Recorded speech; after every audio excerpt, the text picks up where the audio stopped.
ধন্যবাদ এবং কৃতজ্ঞতা। দেখুন কিভাবে গাছ কেটে নিয়ে যাচ্ছে।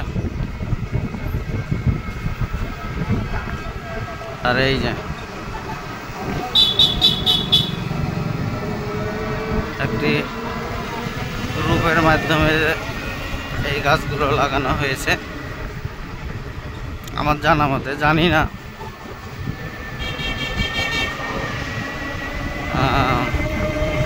তবে আমার ধারণা আর কি,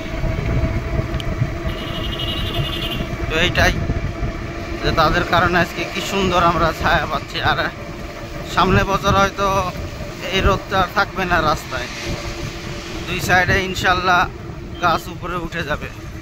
কিন্তু কি দারুণ পরিবেশ দেখুন। ওনারা ছেড়েছিল যে প্রাণের দুর্গাপুর বা এরকম একটা গ্রুপে, আমি বলছিলাম, সেখানে কমেন্টস করছিলাম আর বলছিলাম যে ভাই, যে দুই সাইডে কৃষ্ণচূড়া গাছ লাগান, দেখতে অনেক সুন্দর লাগবে, দ্রুত বাড়বে, একটা সময় পর্যটন এলাকা হবে। তো যাই হোক, ওনারা ওনাদের মতন হয়তো এই গাছই লাগাইছে। এটা আমাদের শিবপুর থেকে দুর্গাপুরের যে রোড, সেটার মানে শেষ দিকে, মানে রইপাড়া টু আপনার হচ্ছে রইপাড়া ঈদগাহ থেকে আপনার হচ্ছে দুর্গাপুর পর্যন্ত। এই যে এইখানে মানুষের জায়গা ইউজ করে, সেই জন্য হয়তো এই গাছগুলো নাই করছে। কিন্তু দেখুন মানে খুবই ভালো লাগতেছে দেখতে। আর বর্ষার কারণে গাছগুলো এত দ্রুত বাড়ছে যে দেখুন, এখানে একজন বসে এই গাছের ছায়া উপভোগ করতেছে। মানে ক্লান্ত তিনি তার কাজ করে এসে বসতে পারতেছে, অথচ কোনো বসার উপায় ছিল না। দুই ধারের রাস্তায় গাছ কেটে নতুন করে কোনো গাছও লাগানো ছিল না, সে একটু জিরাই নিতেছে।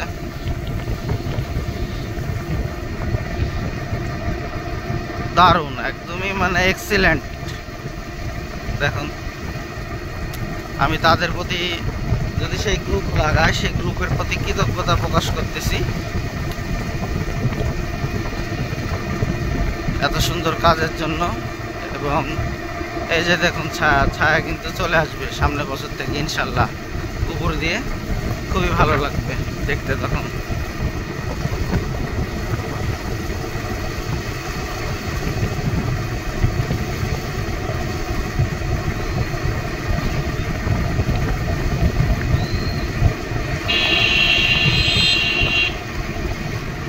এই যে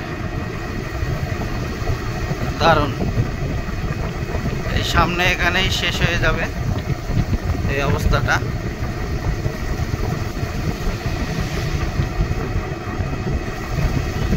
এই যে এরপরে যে যার জায়গা মতন সুবিধা মতন বাসার দিকে গাছ আছে কেটে ফেলছে। চ্যানেলটি অবশ্যই সাবস্ক্রাইব করে নেবেন। এখানে একটা স্কুল প্লাস মসজিদ আছে, দুর্গাপুরের সব থেকে সুন্দর আমার কাছে মনে হয়। বিভিন্ন জনের কাছে বিভিন্নটা মনে হইতে পারে। দেখুন একদম ফুলে ফুলে ভরে আছে। এই মসজিদের পুরো ভিডিও নিয়ে আসবো আপনাদের কাছে। এই যে স্কুলটা, এই যে রইপাড়া প্রাইমারি স্কুল, আর এই যে মসজিদ দেখুন, দারুণ, মানে এত মজা লাগে দেখতে। চারিদিকে ফুল, কিন্তু এই ব্যাগটা আর এইগুলো পুরা টাইম। এই যে ভিডিওটি শেষ পর্যন্ত দেখার জন্য ধন্যবাদ। এখানে ভিডিওটি শেষ করতেছি। আর সামনে আমার বাসার রাস্তা আছে, অনেক দারুণ। এখানে আগে স্টিল ব্রিজ ছিল, আমরা অনেক লাফালাফি করছি এখানে। ভাই ভাঙ্গে গেছে,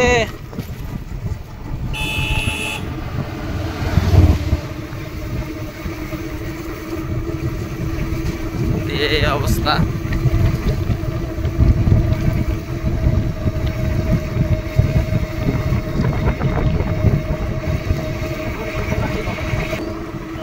এইটা হচ্ছে আমার বাসায় ঢোকার রাস্তা। দেখেন গাছ ছেড়ে ফেলছে, এই গাছেরই আম খায়, এই গাছই কাটে। এই তো এটা হচ্ছে আমার বাসায় ঢোকার রাস্তা, একদম সুন্দর করে এই রাস্তা দিয়ে যাই। এই যে আমার বাসার একদম রাস্তা এটা।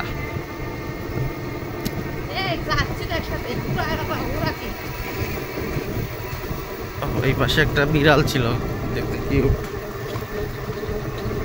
এটা নতুন রাস্তা করছে।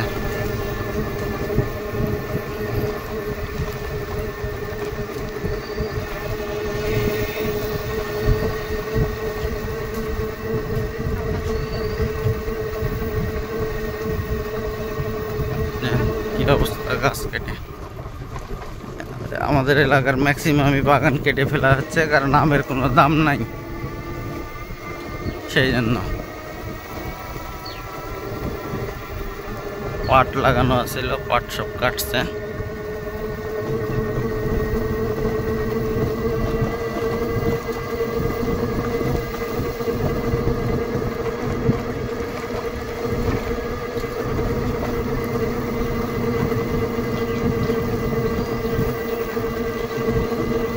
এই যে দেখুন বর, সোহানের বর। এটা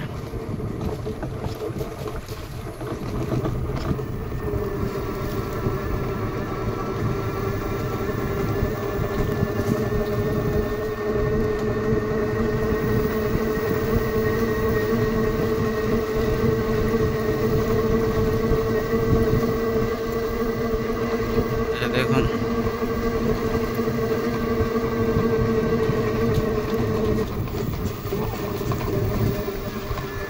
পাট দেখুন কিভাবে ছিলতেছে আমাদের এলাকার মহিলারা।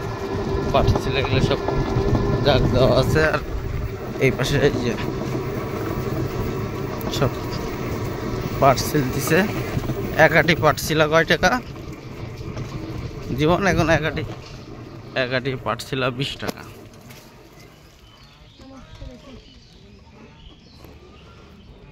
এই যে রাস্তা এইভাবে শুকাইতে দিচ্ছে পাট। আর এই যে এখানে যে আমাদের মসজিদের নতুন জায়গা, মসজিদের এই বাউন্ডারিতেও ফাঁকা আছে, এখানেও পাট শুকাইতে দিছে।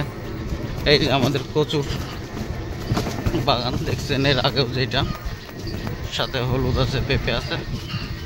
আর এইটা হচ্ছে আমাদের মসজিদ, অস্থায়ী মসজিদ। এটা আমাদের আসনে বাগান। এই গাছে যে কি পরিমাণ আম ধরে আছে, প্রত্যেক দিন অন্তত 1 মণ নষ্ট হয় পরেই। অস্থায়ী মসজিদটা দেখুন। আর এই যে এটা আমার একদম বাড়ির রাস্তা। এই যে ধন্যবাদ সবাইকে, বাসায় চলে আসছি। ধন্যবাদ সবাইকে।